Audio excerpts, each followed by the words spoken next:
identity, and location. Zhang Yi says that caution is never too much. If she had thought better, she would never have taken her students to that place. These words hurt Liang. She thought that if she were like him, her students wouldn't have died. They were free to go home now, but Liang remembered that he needed to take her to her students. So after some time driving, our group arrived at Building 25, where this whole story began. Everyone who survived was there waiting for their teacher. Before leaving, Zhang Yi told her that he hadn't forgotten the agreement and explained that in Chun's village, which is near this place, there are many empty houses after the deaths of many villagers.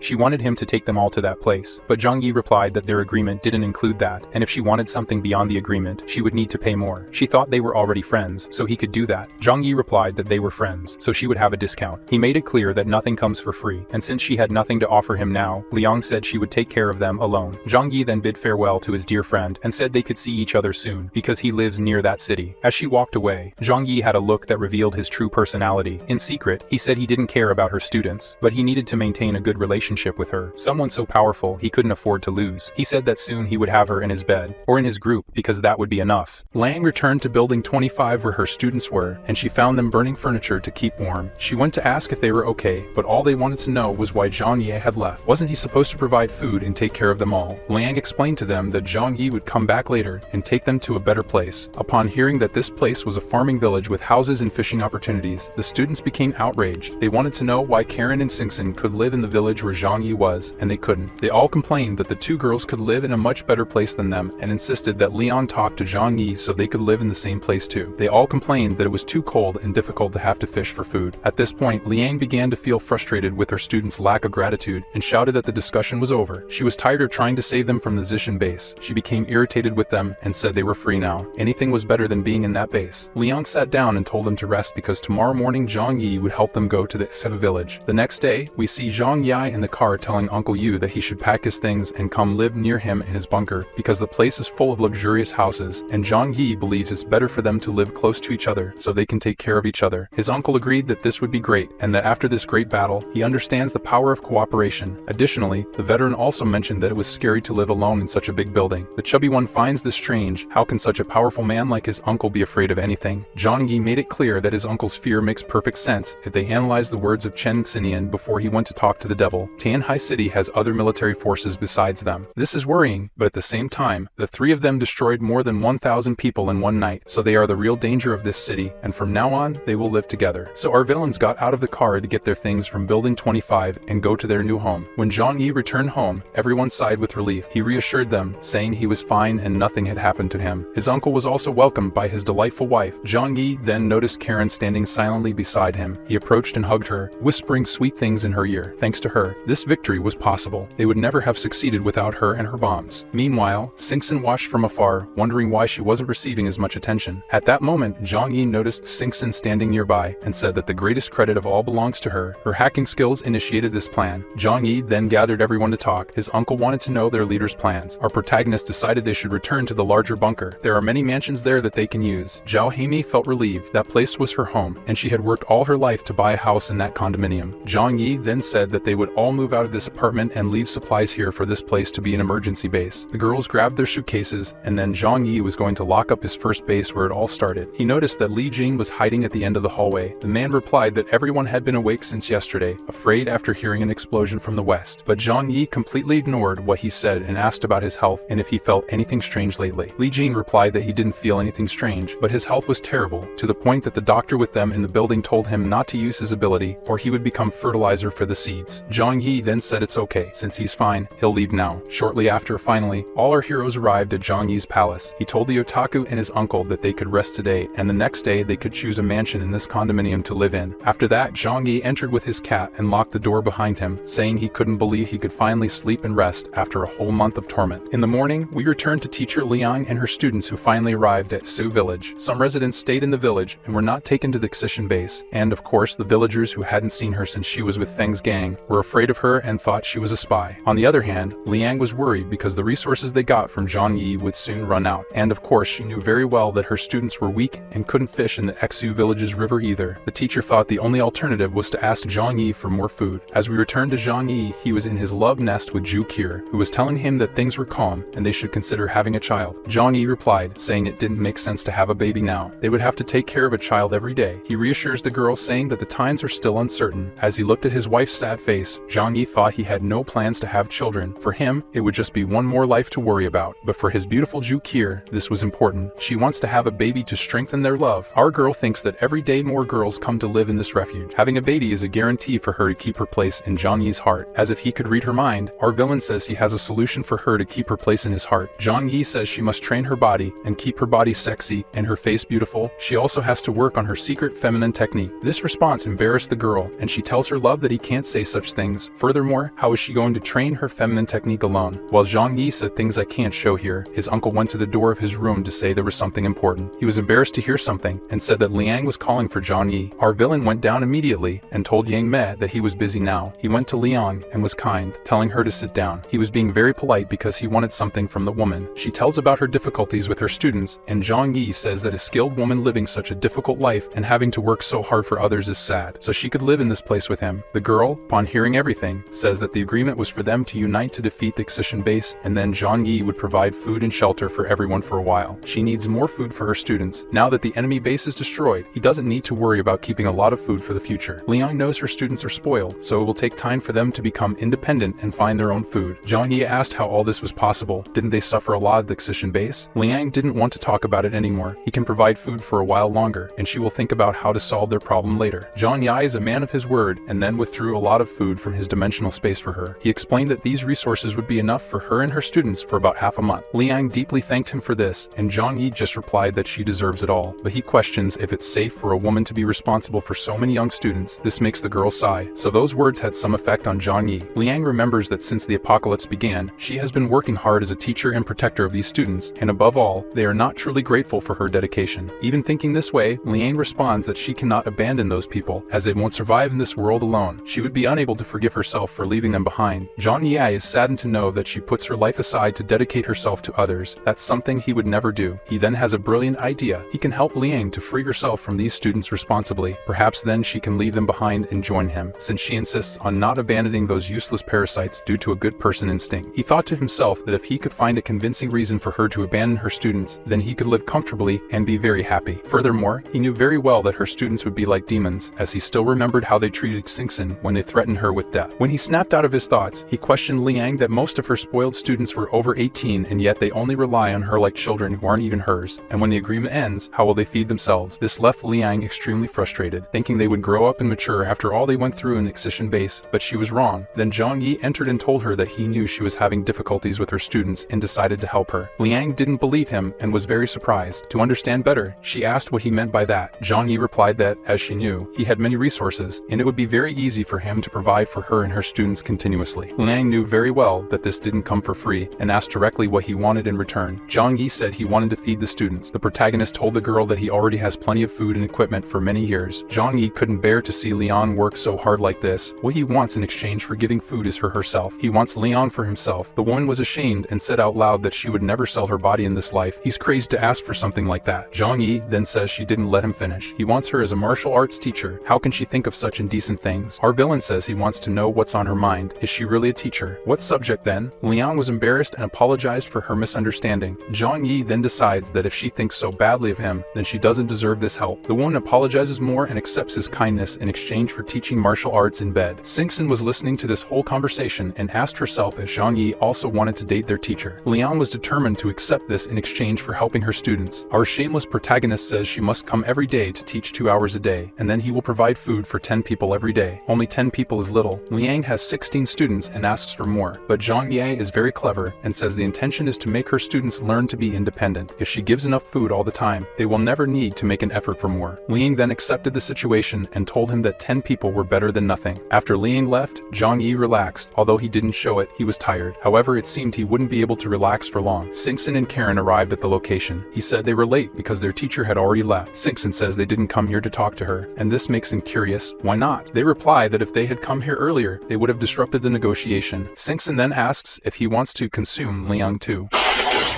This question suddenly surprises our villain. Why do they think that? Karen jokes saying she didn't know her brother wanted their teacher, and Singson gets furious and says that throughout human history, doing favors was the most effective way to make alliances. Zhang Yi listens to Singson say that their teacher is powerful and from a female point of view, she is quite beautiful. Then the wheelchair-bound girl praises how smart he is to use her. Zhang Yi is the one most pleased. He likes that they are pragmatic and get straight to the point. He wants Liang to join his team to face future dangers. However, there's no romantic interest between them. Singson then decides she will help her brother gain Liang's trust. In this case, Karen and Singson know very well who their teacher is and how to influence her. Our villain says it's not necessary for them to help. In her current condition, it will be very easy to convince her to join his team. Besides, Singson seems to be thinking of evil things, and he doesn't want the risk of Liang turning against them. The girls left, and Singson warned that in these last few days, she would be focused on reviewing the information they obtained from the Xishan base. There was dangerous information in Xishan's database, and she explained to him that the information network of this database was very large and contained dangerous secret information as it belonged to the army. But all she could tell him now was that she discovered the existence of powerful organizations in the city of Tanhai, some of which may be even more powerful than the Xishan base. Zhang Yi replied that he already expected something like that. After all, Tanhai is a giant city, so it's impossible for there to be a single dominant force there. Then Singson began to explain that she also discovered that there are disagreements between these forces and asked Zhang Yi how they would act if all these forces united against them. He replied that they certainly aren't so unlucky for that to happen to them, not to mention that he's not afraid of anyone and is confident in his own strength and that of his team. This makes them a force to be feared, and he's confident that anyone who sees them will think twice before facing them. This speech made Singson happy and confident too. She told him she would organize all the information and invite him to see it. He'll look forward to that. Zhang Yi called Karen because he needed her for an important conversation. When they were seated together, Zhang Yi explained that he doesn't want to be passive as before. When there's an attack, he wants to be prepared. Zhang Yi wants help to turn his 3 mansions into powerful fortresses so they could withstand any future attack from any enemy. Karen replied that drawing up a plan is extremely easy, but she's not sure if they'll have the materials, machinery, and manpower to execute constructions. The protagonist reminded the girl that he can transport any material. His Uncle Yu has the strength of manpower of 100 men, and the chubby one can control the snow. Upon hearing this, the girl convinced herself that they are few people, but they are very competent and powerful. They can build the defenses. Karen must draw up the defense plans now. Later, Zhang Yi gathered his team and began to show them the places in the villages where they would stay and said that all of them would stay together to make it easier to fortify them all at once. Furthermore, the rest of the village whose protection is much weaker compared to his mansion, so they need to do this as quickly as possible. Chun realizes that as powerful as he is as an otaku, if an enemy invades his house and hits his head, he will die, and in hell there are no wafus to. Uncle Yu reminded that if they are going to build defenses and more houses, they'll need to think about making weapons for the attack too. Zhang Yi acknowledges that he hadn't thought of that yet. With such a large area, they'll need a great firepower. Zhang Yi suggests that they can go to the ruins of the Xishan base to pick up things from the wreckage. His uncle says they can dismantle the defenses left in that place and reassemble them here. After burning many neurons, our protagonist has a brilliant idea. They can use the otaku's powers to build a great wall with blocks of ice. He shows the exact locations where they can do this. With Chun's powers, they'll build a fortress surrounded by ice walls. While the battle generals discuss the defenses they will build, our 2 bright minds and the 2 bright bodies play some game. Zhang Yi says that being careful is never too much. Chen didn't know they could have other dangerous groups out there too. Zhang Yi replied that yes, and that for these groups, they aren't even considered a real force, so they have to be quick to build a more powerful base. Zhang Yi gave the order for everyone to go get the wreckage from the Xishan base right away, but to their surprise, someone unexpected appeared. Liang was at the entrance of his house. Chun was wondering if Zhang Yi had gotten another 3D girl for him, but our villain said to everyone that he's not that kind of person. He explained to everyone that she comes here every day to teach him martial arts and nothing more. His uncle was also curious if his tutor played more mischievous games with him. Our otaku began to imagine if it were he who had lessons with a private teacher. Their otaku thoughts made our villain uncomfortable.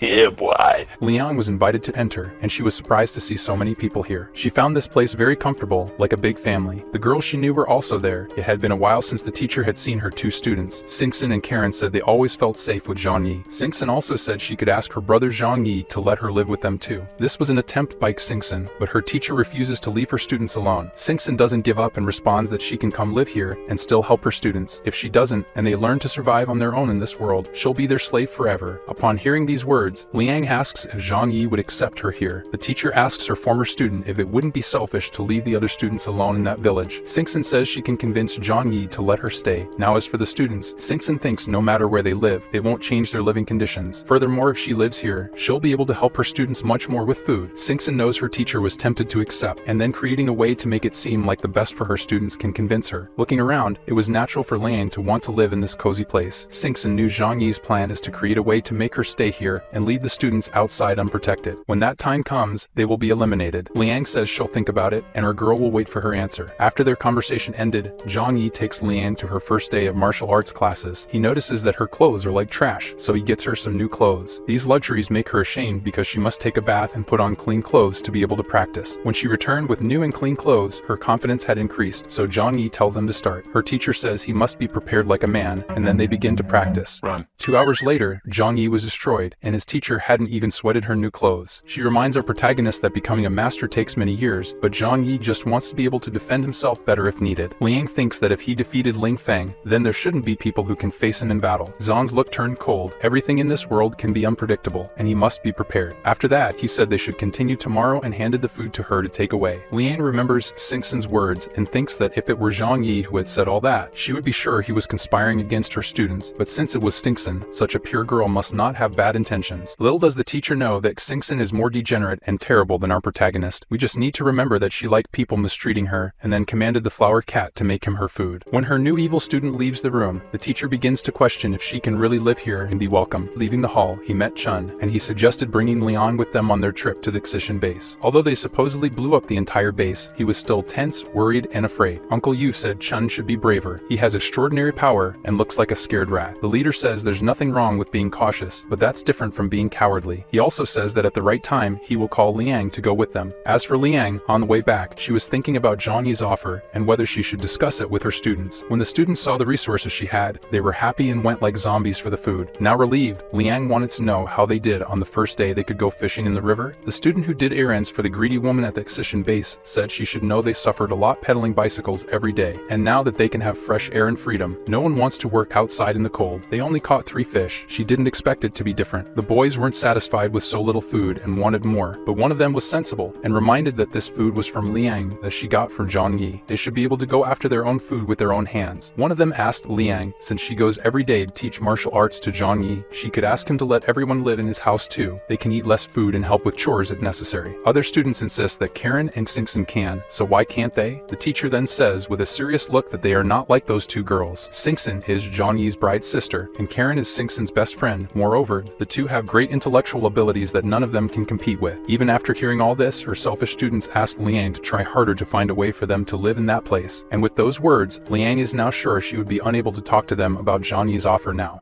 After 3 days, we see that Zhang Yi and his followers prepared to go to the Excision base. Karen should say what materials they would need to fetch. After discussing what was needed, they head to the destination. On the way to the Excision base, Chun began to say that the flower cat looked different, no longer the same animal. Zhang Yi understood what that meant. The others didn't know, but the flower cat has the same ability to absorb the power of other mutants. The flower cat ate many of the mutants in the battle against the base, and now she is much stronger. Zhang Yi is looking forward to seeing this monster in combat. Shortly after, Xingxin called the villain and asked if he had arrived at the base or not, as she had important information to share with him. Zhang Yi asked her to speak. Xingxin discovered that Tianhai had 4 military bases scattered throughout the city, each of them dominating a different area of the city. All these bases were built many years ago and militarized even more after the apocalypse, and they are no less powerful than the Excision base, and all are underground and have weapons and war preparations. Zhang Yi replied that now they know how many bases are left in the city. Although he knows that these bases are relatively far from his home, it cannot be certain that they do not want to expand their territory and may come to them. However, Xingxin interrupted Zhan's thoughts and said that there was one more special force besides these 3 bases, but there wasn't much information about them except that they had numerous people. Zhang Yi thanked her for all this important information, which made our 4-wheeled lowly girl happy, and said she will get more information for him. As for Chun, he was afraid when he heard about these other bases and was praying they wouldn't target their group. For Zhang Yi, this is something he hopes for as well. Besides, after the death of 90% of Tianhei's population, there will certainly be enough resources for the remaining 10%, so he was confident that there would be no need for conflict to exploit the city's food resources. Even though the future is uncertain, his uncle was aware that the worst situations always happen. In this case, Zhang Yi was confident that no matter the group, the 4 of them in this car could destroy any army. Finally, they reached the Excision base and ran towards the goal. Near the base, 2 groups of people were standing, and it seemed they were from different bases because they were arguing. They agreed that the entrance to the base was blocked. They wouldn't imagine that Chen Xinian would offend the neighboring city and be destroyed by missiles. One of the leaders said that Chen Xinian had always been very arrogant, and that ultimately led to his demise. The group with the red-haired man man was saddened because their trip was in vain, as it was not possible to enter the base. Clearing all this debris and wreckage blocking the entrance to the base will require a lot of effort, and they cannot achieve it now. However, one of the base leaders is sure that there will be many resources left inside the base that will be useful to them. The red-haired man says they could use the powers of the mutants to clear the way, but how will they manage to transport all these materials to their bases? The base of the man who arrived first is 200 kilometers away from this place. When asked if they can transport these resources, the red-haired man says they are in the same situation. He came to this place only to confirm the situation of the excision base. Confirming that they are all dead is his best news. Even if the resources could not be taken away, now the men were rivaling over who would have the right to take possession of this territory. Zhang Yi and the others were watching this situation from afar. His uncle then recognizes that they must be the other bases Xingsun had mentioned. Our protagonist says they should just follow him and not say anything. Zhang Yi goes to the two groups. The symbol on his chest is from the fake uniform he made from the excision base. These people thought all the people from this base were dead and were surprised by this. As Zhang Yi then owns this place, the red-haired man quickly says he was here just to get information. He had already got everything he wanted, so he will leave right away. In his thoughts, the representative of the Qingcheng base was sure it wasn't worth getting into conflict here for something they couldn't even take. But unlike this first group, the representative of the Choyu base argued that they don't believe our group are survivors of the excision base. Zhang Yi, on the other hand, paid no attention to the questions and only ordered that if they had gathered the information they wanted, they should return to their territories. Our protagonist and his soldiers were determined not to create conflicts, but the man shouted for them to wait. The man said they did not understand the situation. Any survivor no longer has the right to this base and territory. The soldier is a powerful mutant and will be the new owner of this place. Chun was surprised to see another mutant. The soldier showed his powers and said he was used to killing enemies as if they were ants. After these threats and displays of absolute power, he was confident they would not resist. Zhang Yi said he didn't want to cause trouble, but since it won't be possible to avoid it, he shows the true meaning of power. The fire mutant's head flies off, and the flower then turns into a demon and in seconds had the other two soldiers in her jaws. She spat out the men because they had no powers and the flower doesn't eat garbage. He tries to absorb the powers of this person, but it seems he was a newly awakened mutant, so he was very weak and could not add his powers. Chun then said that these arrogant youths consider themselves invincible when they discover their powers. As he guards the bodies, Zhang Yi says the Choyu base never faced major battles, and its members are weak. Our group of villains of good immediately went to the excision base to fulfill their objective. Using their absurd power of dimensional space, the corridor was completely clear for them to enter. It seemed there was no danger, so Floor led the way. In the first room after entering the base, the scene was one of complete chaos. They reached the first gate, and then Chun said he was feeling chills in this place. Zhang Yi said there are neither the living nor the dead to fear. They moved further into the base and finally arrived at the place with a sign indicating it's a weapons warehouse. Upon opening it, their surprise is great. It's simply more than they expected. This room contains the most powerful military equipment imaginable, including helicopters and RPG missiles. Zhang Yi says this must be the armament depot for the entire city, and they were here before the apocalypse. In Chun's eyes, these weapons must be useless to them with all that snow outside. Zhang Yi agrees, saying that if they were useful, Ling Feng would have used them when he attacked their home. However, the goal is to use the weapons from these vehicles. Uncle Yu is immediately interested in one of the weapons in the place. Zhang Yi could take everything here to his warehouse, and then Uncle Yu could choose what he wanted. He must remember that the purpose of these weapons is to set up the territory's defenses and not to play around. Their team steals everything inside because their dimensional space seems limitless. Moving to other locations, the path that was obstructed with debris, Uncle Yu used his strength and cleared the way for them. They continue and find computers and servers from the base. Zhang Yi says even this might have useful data for Xingsun, so it will be taken too. The fearful otaku was startled by cockroaches hidden in the base's debris. He hits a rock and confirms there are hundreds of these disgusting things here. According to Zhang Yi, this place must have been where they made proteins for the workers. Although it's gross to know that, the protagonist says Chun's courage is like that of a woman. Observing the equipment used to turn people into food for others, Zhang Yi wonders if he should take this to Karen. Despite finding it cruel, he decides that everything has its usefulness, so it will be taken. They walk through more locations of the underground base, and after some time, the flower kitty gets scared. They don't know where the potential threat is coming from, but Zhang Yi feels like he's being watched from the shadows. After some time, they reach the warehouse, a door even Uncle Yu couldn't destroy by punching with all his strength. Zhang Yi then goes to open this door in the traditional way. He says they shouldn't underestimate the equipment just because they have superpowers. Zhang Yi says Uncle Yu can go ahead. Jun thought the boss would be the one to use it, but our villain has never used this kind of thing. Uncle Yu then does his job, and with much effort, they manage to break open the warehouse door. This large space with dozens of boxes seems interesting. Uncle Yu points out that there's something about the curtains there. Upon opening them, they find resources that wouldn't catch any of their attention, but upon seeing all this, Zhang Yi is sure Karen can use it to build things. He steals everything with the utmost happiness. A room next door caught the attention of our villains. Inside were the food supplies the base found and stole on its missions. Uncle Yu thinks Zhang Yi should keep most of everything because he contributed the most to defeating the excision base, and that's too much for them to carry and eat alone. Zhang Yi then said he has enough food for more than one lifetime and will always share share with his allies. They don't need to treat him with so much respect as if he were a stranger. For his family, they will always have the best food. While they talk, we discover that the flower kitty is actually a cat with big balls. After they made all the raids they needed, they blocked the entrance of the base again. In addition to the heavy stones Chun should reinforce, he launched tons of snow and made an ice barrier as well, and then they went back home by car. At Zhang Yi's house, Liang went to do her martial arts session with the protagonist, but he hadn't returned from his mission yet. Zhu Qier warned her about this and that Zhang Yi left a message to cancel today's class.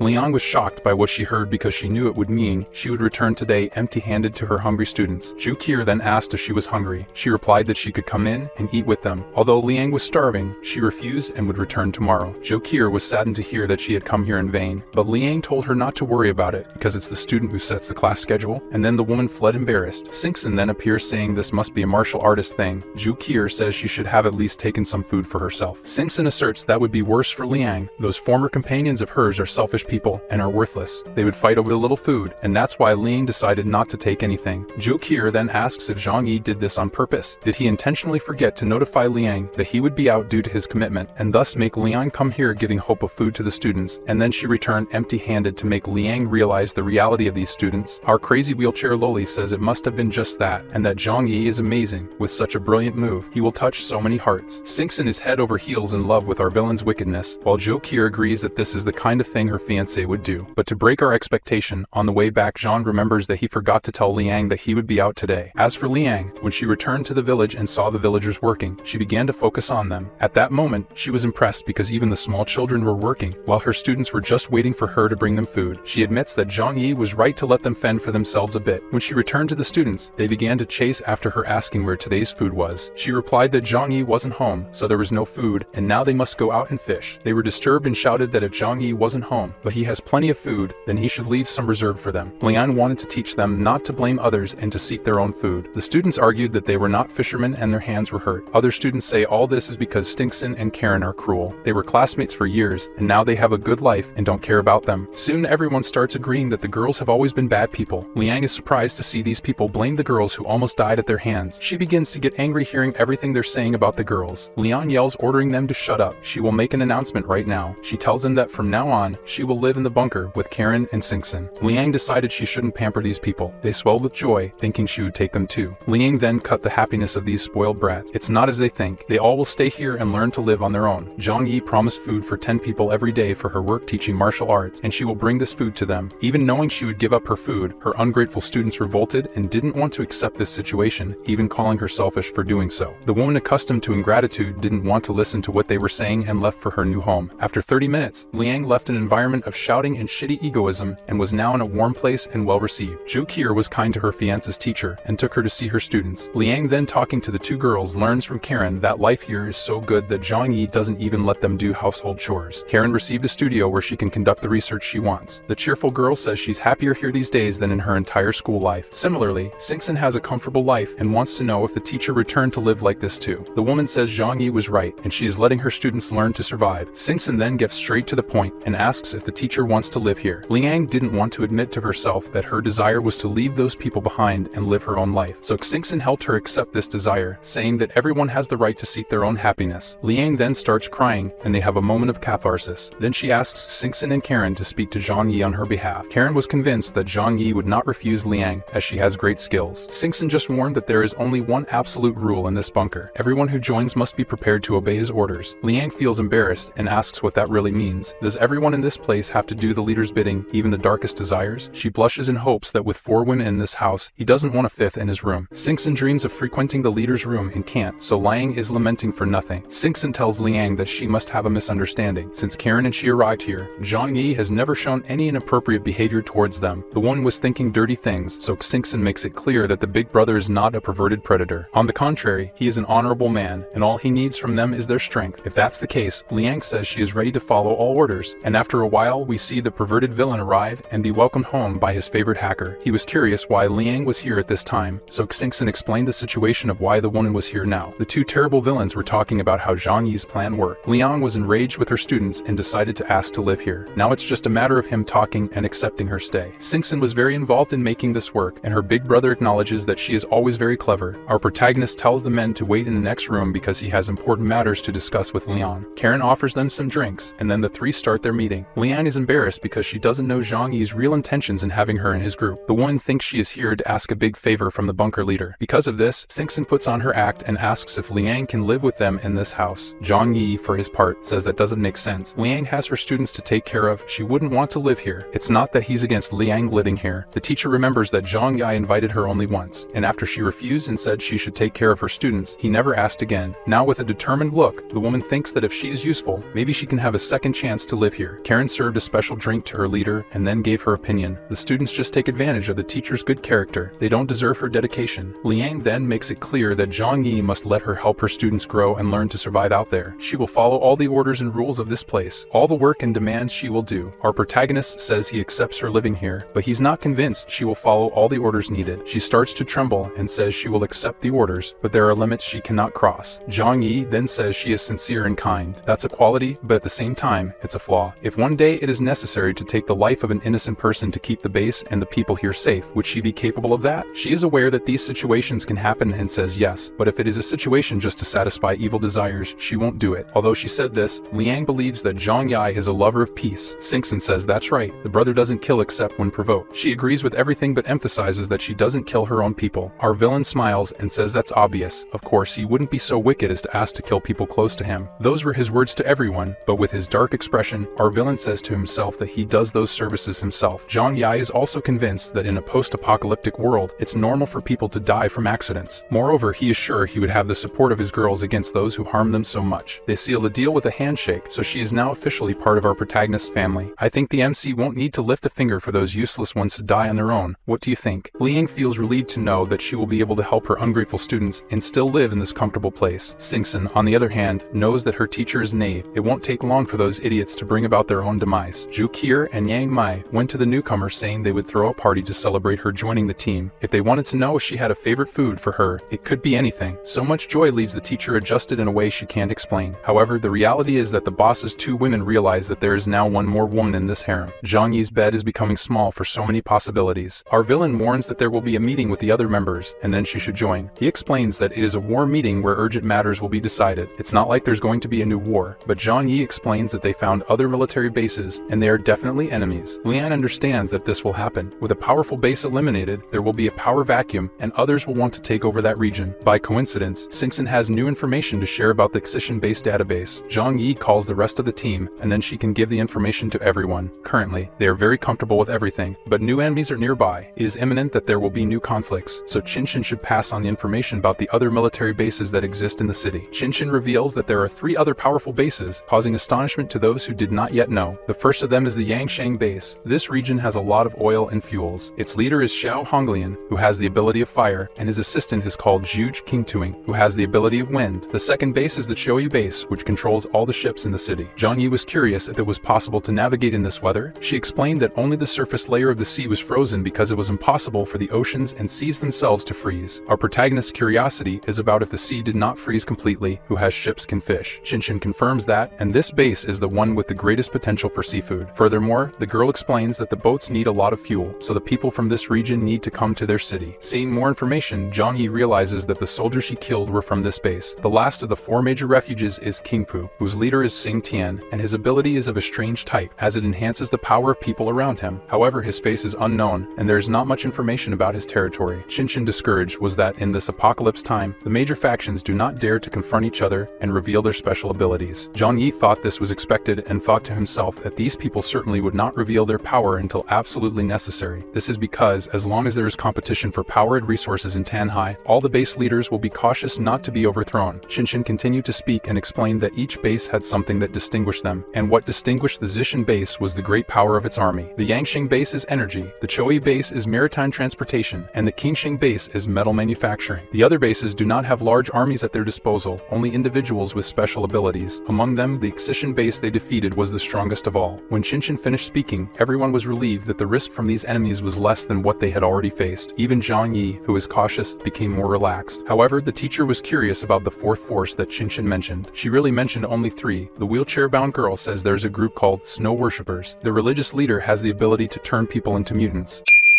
She realized that there was a fourth base, but it was not a military base. In fact, this base was a religious sect called the Ice Servants. The sect's leader called himself the reincarnation of Ice and still insisted that everyone join him to be saved, as he was the chosen one. The influence of this group has grown a lot, so the Icetian base considered these people their greatest opponent. Then Zhang Yi began to think about the growth of a religious army, all with mutant powers, which would be a big problem. Our protagonist wanted their opinion on this. As no one knew what to say, Zhang Yi decided that the first to speak would be his uncle, since he is the major of this place. The veteran then said that they should always prepare for the greatest possible danger. The first step would be to build the most powerful defenses here. Using the weapons they obtained, they can prepare to face any attack. Indeed, Zhang Yi agreed that they should focus their efforts on building defenses. Chun is also very afraid that they may be attacked and also supports focusing on making defenses. Zhang Yi also asked Karen about it. The girl said they should continue focusing on getting even stronger materials to build a defense. If they leave now while the other territories do not advance, they will not encounter enemies from other bases. Zhang Yi agreed with her point of view that they should leave as soon as possible to get more materials. Qinshan then wanted to know her teacher's opinion, as she seemed very nervous about it. The girl tells the teacher not to panic and take the Icetian base as an example. Even with the most powerful base being here, they could not explore and dominate the entire territory, so these other bases also cannot expand their territories and risk their forces as they have fewer armies. Based on this, they have plenty of time to explore and accumulate more resources available in the city. She explains that building defenses is important, but they should first take advantage of this time to gather more resources available in the city. Qinshan wants to know if her teacher agrees. She said she is worried about her students if there is an attack. Won't they be in danger in the village? The girl admits that she cannot protect them forever. If there is an attack, she will not be able to do anything. However, she should not worry because the enemies have not reached this region for a while. The protagonist soon thinks that if there is an attack, the first place to be destroyed will be the village where her students are. Liang wants to know if her students could help build defenses, but Zhang Yi then asks if people who cannot even fish in a place where there is only fishing to be done, what could they help with? This is a fact that not even she could deny. Qinshan then says again that it is likely they will never come here. To comfort their new member, our protagonist says that if something happens, he will think of a solution for her. His response surprises everyone. John said that if danger appears, he will allow his students to stay in this refuge for a while. What everyone did made him ask, why is everyone looking like that? In the past, they were not companions, but now Lang is part of his family, and if she wants to help her students, then he will protect her students. These words make the teacher cry with emotion. He said she does not need to thank him. It is the least he should do. Liang then thinks she has been misinterpreting things all along. Zhang Yi is a good person, even if he may seem ruthless when threatened by strangers. The result of the meeting is that the local leader said that the priority will be to build defenses. While they do that, Zhang Yi and Karen will go out to look for more specialized materials for construction. After the meeting, Zhu Qir announces that Liang's celebration dinner is ready. Qichen smiles to see her teacher so excited. The woman devours the dish as if she were a beggar. She ate so quickly that her stomach couldn't handle it. Zhu Qir says she has spent so long eating poorly that her stomach cannot handle so much meat. Liang was taken to rest because the food was too much for her to handle. This good life is like a paradise for the lady teacher. After dinner, Zhang Yi asks Karen to come closer and said that he noticed she wasn't happy at the meeting. The girl replied that it's nothing much, but Zhang Yi flicks her head and says she shouldn't hide anything from him, as they are a family now. The girl then gathers courage and asks why he should take in those evil students. He must know how they treated Qinshan and her at the academy. Zhang Yi then reassures the girl and tells her that this is part of his plan. Before any attack happens, those demons will come together and die of hunger. Her eyes shine knowing that her brother is brilliant and never disappoints. Zhang Yi then says that this should be kept a secret and they should not discuss this at home. When they go out tomorrow to look for more materials, they can discuss it further. Karen now seems happier than ever and then goes to get the list of materials they need for construction. Zhang Yi knows he can only control the members of his group. Now it remains to be seen how the opponents will do. The next day, Karen pointed out where she wanted the materials, our villain transported the ice stones, and then Liang was able to cut a perfect block of ice. Uncle Yu, with his strength, could lift the blocks and metal walls. While they worked hard, Zhang Yi saw from afar in the village two people hiding in one of the abandoned houses. Realizing this opportunity, he was very pleased. Chun was curious about what he was seeing, but our protagonist didn't tell him anything. He just went to Liang, told her she should know something, and apologized. He always said her students were selfish, but now he had just seen one of them helping another person. Zhang Yi says a few things, and then the teacher rushes to the house to see what was going on. In this house, the student was locking the door the best way he could. This girl is one of the villagers, and they were about to make a trade. He would give her food, and in return, she would help him with certain things that you should understand. As the room temperature rose, Liang arrived outside the room, and upon hearing the noises, broke down the door. Then she caught the two helping each other, the sight of her furious. If the student says he's already an adult, and he also has needs, then she has to understand what was happening here. He didn't force anyone to do this, and the girl agreed that this was true. Liang then took the food she had given them, and crushed it in her hands. Was this what she worked so hard to feed them for? The girl then gets angry and says she should just be obedient and give them food. She shouldn't interfere with the rest. The boy then made it clear that she doesn't have any say here. Although Liang was furious, her former student asked him to leave and not interfere with his business. The woman then gave up and just left the room. Zhang Yi was already waiting waiting for her and said that reality can be cruel. Liang wanted to know if he thought she was stupid. She becomes sad and says she must be. Zhang Yi then says that she should not hold a grudge against him for showing the truth. He will not judge her actions even if he disagrees. The woman becomes very sad and says she needs some time alone. Chun became curious about what happened, and then Zhang Yi tells him, leaving the chubby guy surprised. Liang locked herself in her room, thinking about how she had been an idiot all this time, and everything she did lost its meaning. Soon, Zhang Yi knocks on the door of the room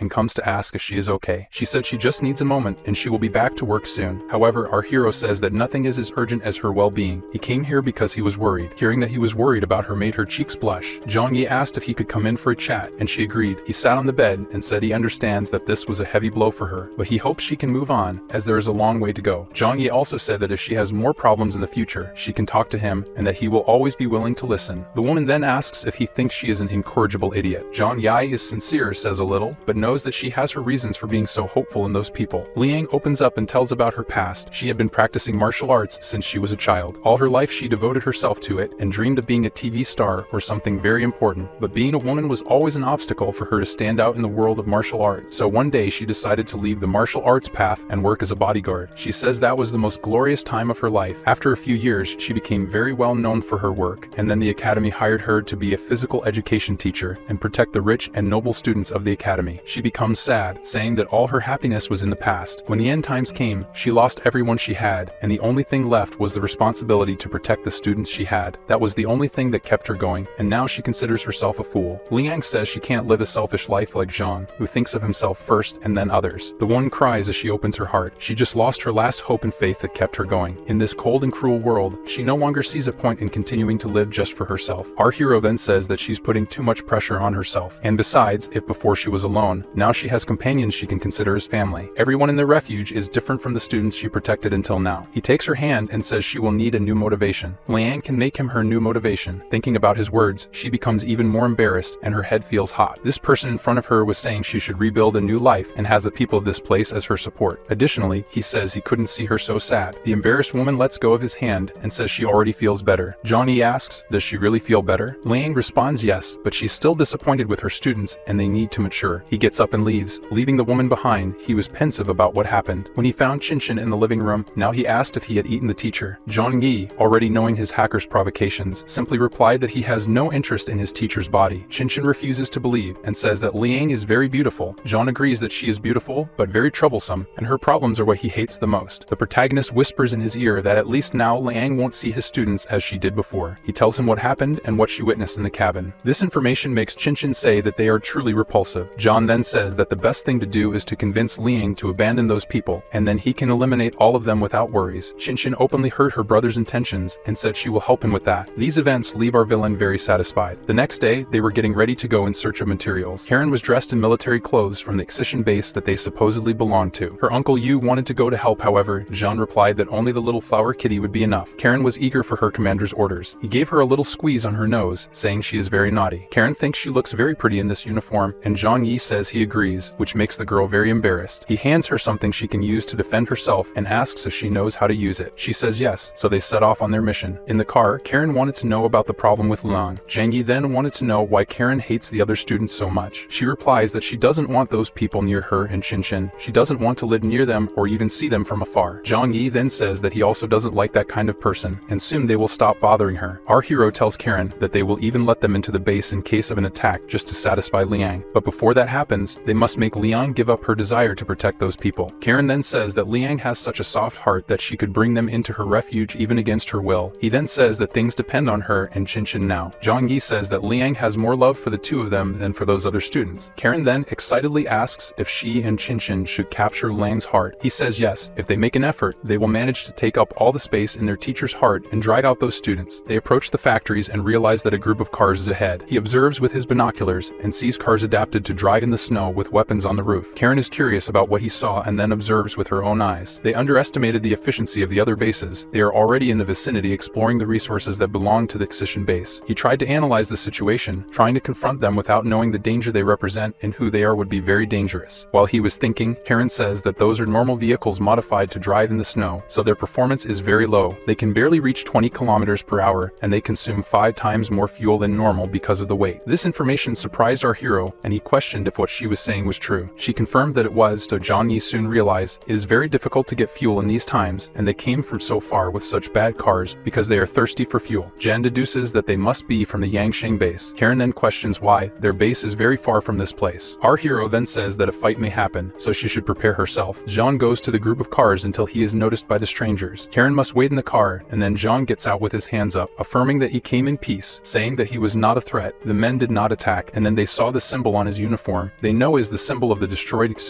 base. They ask among themselves how someone could have survived in that place. Furthermore, they say he has a nice uniform, so he must have a high rank. Another says that if he survived, it is because he has extraordinary power. He doesn't even seem scared in front of armed enemies. Because of this information, one of the men says that he should talk to the captain of the group when he returns. He can wait here. Zhang Yi agrees with this option. Soon he observes on the top of the warehouse that they entered through the roof, just as he does, descending by ropes from the ceiling. Then the supposed captain of this group appears. Zhang Yi immediately resumes that if this man is not a mutant, then he must be a very formidable person. Guys, this is the continuation of chapter 277 of Global Freeze. If we get 10,000 likes on the video, I'll be faster in bringing the continuation. Previously, our evil villain went to gather resources with Karen, and to his surprise, he found people from a rival group, people from the Yangsheng base. Soon the leader of this group came to talk to Zhang Yi, asking if our villain is really a member of the exterminated base. Zhang Yi introduces himself as the captain of the special operations team of the exterminated base. This information makes the man say that explains his courage to come here alone to talk to other people. Then the captain of the team asks what exactly he came here for. Did he come to drive them all away? The man apologizes for not warning, but the exterminated base was destroyed, so extermination is no longer strong enough to fight against the Yangsheng base. It's expected that this happened. The man warns Zhang Yi not to have dangerous ideas. Our villain then says that it's just a materials factory. If the Yangsheng base wants, they can take as much as they want. However, Zhang Yi also wants to take some resources because his base still owns this territory. The captain of the rival base accepts our villain's request and gives him 30 minutes for that. Zhang Yi is satisfied with the agreement made. He asks Karen to go with him. The girl beside him blushes because she is very close to him. She focuses again and asks if it's safe to leave the car here alone. Shouldn't he guard his car? Zhang Yi, on the other hand, says it's okay to leave it here. However, the real reason he does this is that he shouldn't show his powers in front of others. So they move forward into the factory. When they were distracted, Captain Goyuan then drew his weapon and shot at Zhang Yi. The flower kitty then defended the couple. She quickly transformed into her giant form and blocked all the shots. The men, despite being scared of this giant monster, didn't stop shooting. The captain warns them to aim for the eyes. When the shots focused on the flower's face, she decided to attack the soldiers. She manages to capture the first part of her lunch. The other soldiers inject themselves with some kind of injection and enter a frenzy mode, becoming larger and more muscular. They are instant steroids. Bodybuilder's dream.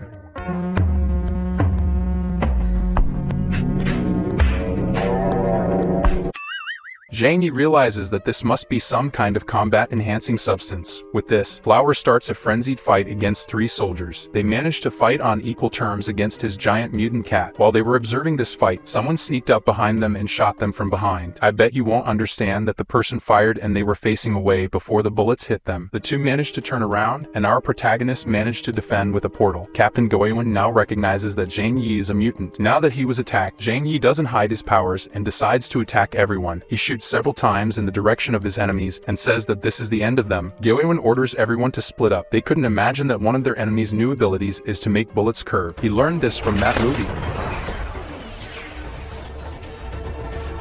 They split up, and everyone received their gifts in their heads. None of them could dodge. Even the captain didn't have a skill and was knocked out for good. Seeing all this, Karen is impressed and says that Big Brother is very handsome in combat. After eating them all, the flower kitty spits because these scraps have no power to absorb, and besides, they're not tasty. Our villain says that even when he tries to be a pacifist, they all forced him to use violence. These greedy fools attacked first and weren't even mutants, so they dug their own graves. Karen couldn't help but say that Zhang Yi is amazing. They weren't even able to lay a finger on him. As he observes the bodies, our villain recognizes and says that now he can consider himself very powerful in combat. His skills and experience with it are very broad now. Zhang Yi is also curious about that medicine they used. Is this stimulant used by the Yangsheng base? Something so valuable he will take to Zhu Kier. She can analyze it and maybe it will be useful for them to save their lives at some critical moment. In addition, he can make a copy of it and gain access to the communication system of the Yangsheng base. It's all a matter of precaution. Zhang Yi also explains to Karen that this base will not not send reinforcements because they lost contact with this group. The Yangshing base is 200 kilometers away from this place. They will just abandon these people. Then he stores all the corpses and vehicles in his dimensional space. Even if they send a team, they won't know where along the way they disappeared, and also that they emptied the place, so they thought their people were loaded with materials and were attacked by strangers from another base. Now they must go collect the materials they need soon and prepare their shelter. They must prepare for a possible future war. Before, Zhang Yi entered through the roof. Now he has a new way to enter. He tells Flower to open a hole for them. The kitty becomes giant and then makes a big hole for them. Now they can descend using ropes. It is still necessary to descend several meters because the snow on the outside also has many meters of depth. Inside, Karen points out what she wants, and he sucks everything into his storage space. After getting everything they wanted, they return to their car and drive towards their mansion. Our protagonist then sighs, saying that the war games will start again. He then starts to have an idea of what he should do now. Zhang Yi then tells Karen that she shouldn't tell anyone else about this encounter with this Yangshing base. Obviously, Karen doesn't understand why. The protagonist then says that this is something only they need now. He will make sure they don't leave the base carelessly, but he also doesn't want them to panic and worry about it. Now, they must focus only on building the defense. Zhang Yi says he will tell them at the right time. In the end, Karen is convinced that all of this was for the best for all of them, so she is amazed once again. When they return, they are still working, building the defenses of the base. When they are spotted, Uncle Yu asks if there is something wrong. Did they have any problem on the way? Our villain then says that no, they didn't find any trace of any enemy. He even states that at this moment the enemies need to focus on organizing their own territory. There's no reason for them to come to such a faraway place. Soon we understand why the protagonist is doing this, because Professor Liang is very happy to know this. She believes that now her students are safer. Then, to play his role, our protagonist says that currently there is no danger, but they must focus on expanding defenses and staying alert. Zhang Yi then approaches Liang and says that he doesn't mind letting her students come to this place if there is any danger, but he also says that it wouldn't be fair to Qinshan and Karen to live with them in the same place. She must remember everything they did to the two girls in the past. These words make the teacher sad because she knows he's right. Meanwhile, our villain signals to Karen to play her part. The girl then approaches and says that the teacher should understand why she brought those students to live nearby. Doesn't she remember the school days where they all mistreated each other? Does Liang not remember how cruel they were to the two girls all that time? These words make the teacher admit that she remembers it that way, and she would very much like them to survive far away on their own. However, she cannot deny caring for those people, so strategically our protagonist interrupted the conversation, saying that they should focus now on building the defenses. He takes Karen away and signals to the teacher. This gesture was understood by Liang as if he were avoiding Karen from arguing with the teacher because of the students. Liang is grateful for that, and later, the protagonist really focuses on making the constructions that Karen needs. He takes out the materials and asks how she wants it. Karen explains that if they don't worry about aesthetics, they can reinforce those walls in 3 days. To this, Big Brother says it's not a problem. It doesn't need to look pretty, only defense matters to be efficient. Then he asks if Karen needs help with something. The girl stretches and says it's not a problem. She's a bit slow, but he doesn't need to worry about the quality. Our villain then goes to Qinshan's room and knocks on the door. The four-wheel girl is very happy to see him. Zhang Yi tells her that the last time he went out with Karen, they found something very interesting. After chatting for a bit, he explains to the girl that last time they met people from the Yangshing base and killed them. He tells her that, contrary to what they expected, the enemies are lurking and may come to attack them at any time. However, he claims that he is not afraid of them. That's not a problem. Qinshan agrees with Zhang Yi and says that unlike the Xishan base, those people coming from so far away won't have equipment and missiles to attack them here. So, based on her own deductions, the girl asks if they can use this chance to clear out those students from Su village. Zhang Yi then says that this will be an accident. They couldn't have predicted that this would happen or done anything to stop it. He takes a signal jammer from his portal and plugs it in. He says this will be troublesome, but it will be worth it for Liang. Is very important to have her in the group. Tell me, what do you think of our protagonist's actions? Do you agree with this cruelty, or is it simply fair? He hands over the satellite phone he took from one of the soldiers and says this is from the enemy base. She can try to use it to gather information. The girl affirms that it will be easy. If it's working, she'll manage. Qinshan will analyze the data she gets through it and organize it carefully for her brother. Now we are shown the Yangshing district. In the middle of a plant, 2 people are chained while being interrogated by soldiers. The soldiers inform their leader that 5 people tried to escape, and these 2 were captured alive and the other 3 dead. The 2 captured people, I don't know if they are afraid for their lives or are impressed with the giant melons in front of them. I confess I went for the second option. The woman then asks why she should spare their lives. She tells them they had to work here and in return received food and lodging, yet they ran away. Why should she trust them? The men say it was just an impulse and ask for forgiveness for trying to escape. She wants to know where they would go if they escaped from here. The men are scared and don't know what to answer. She then asks if they plan to go to the snow worshipper sect and join those hypocritical people. The woman says this with a scary look, so the men ask for forgiveness and say they won't do it again, while banging their heads on the ground. She asked her assistant's opinion about this. The bespectacled man says they now have miniature explosives, and it's a good time to test them. They can put them on these people, and those who try to escape again will be blown up. The woman asked to see the results of this. She puts a necklace on one of the men's necks, and asked how far it works. Her soldier says that up to 5 kilometers from this controller will work. As soon as she presses it, the person with the necklace will have escaped from here to the other world. The woman with the big melons then tells them they will get a second chance. Now that they wear these necklaces, they can choose to stay here and choose whether to run away again or not. She also says this is a new product. She doesn't know if it's working. If they want to test it, they can run now, and if it doesn't work, they will be free. The men hope it won't work, and maybe if they run fast enough, they'll reach 5 kilometers before she can press the button. She waits for 10 minutes, then presses the button. If the assistant asks on the radio, what is the result that happened? He tells her that one of them exploded, the other failed, the explosive didn't work. The woman's name is Sakura Haruno.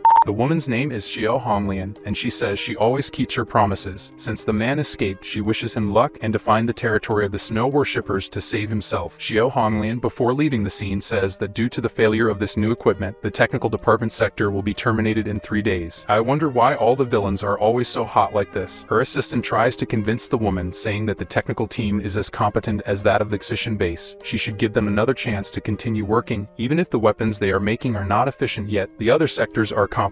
Her assistant argues that since the snow apocalypse began, they only selected talents from famous universities in the region. Xiao Honglian with big melons just says that if these slaves want to escape, why bother to prevent them from doing so? She says that hypocritical woman from the snow sect is just using all these people as bait. Her assistant says they should take part of the excision-based territory to relieve their current difficulties with resources. They have to focus on achieving that. Xiao Honglian agrees again. However, the technical department has to stabilize those explosive collars. They must first secure things in their territory before moving to take part of other territories. She tells her assistant that they must act cautiously, tell the scouts to go to other territories in order to avoid any danger. She then asks, how many troops have returned from the territory? The man responds that all exploration troops have returned, except one troop, a team that went to the farthest territory and still hasn't returned or sent any news. She becomes curious. Could they have been ambushed by some military force? Her assistant says that in the current scenario, rival bases don't dare to enter into war, so it's unlikely they attack their group. He said for sure no military base wants to engage in a major conflict with another while there's such a great danger like the snow worshippers around. Then he tells his big Malone boss that it's likely smaller factions exist in that region and have attacked the exploration group. However, unless they found a very important resource, other bases may have broken the agreement and attacked their group. His boss then asks, what kind of resources could be so important that they initiated a large-scale conflict? Xiao Honglian affirms that she feels more at ease with rival factions around than with the snow worshippers sect. While they were talking, one of the soldiers ran out saying they found traces of one of the missing teams. The woman then becomes anxious to hear the news about the team. She states that even though Captain Goewen may be arrogant, he wouldn't dare to cut communication and flee the base taking some cars. The woman questions if there's any way to track his satellite phone to the location where the signal was cut off. They didn't expect this, as they say the signal cannot be tracked in any way. He vanished and disappeared from the records. This makes Sakura think that the people who kidnapped their group are very prepared. She is scared at the possibility that these people didn't do this on a whim. It was planned. After all this time, attacking Goewen's group is a sign of the beginning of a war. Sakura then begins to think, sorry for the mistake. Xiao Honglian with big melons begins to think if it was the Choyu base or the Kingpu base responsible for this attack, or could the survivors of the Excision base be to blame? Her assistant says that the accident site where they disappeared is closer to the Choyu base because they don't contact the base for any information. He then picks up his radio and calls the rival base. She tells them over the phone that her cousin Goewen is missing. Her last contact with him was near the Hongyuan factory in the Lujiang district. Do they know anything? The leader of the Choyu base territory warns that Goewen passed by here and had no problem. If there was any kind of mishap, it has nothing to do with the Choyu base. The local leader also says that one of their teams is also missing, so this is worrying because the missing people are mutants. In the city of Shanghai, there are few mutants, and even those who should exist could never face well-trained warriors. Therefore, he questions if the disappearance of his men is related to their base. Of course, Xiao Honglian denies it and says it has no relation. She then says that in the entire city of Shanghai, there are few military forces that have the power to face their powerful mutants. She believes that the Kingpu base has no interest in conflict, so she doesn't think it's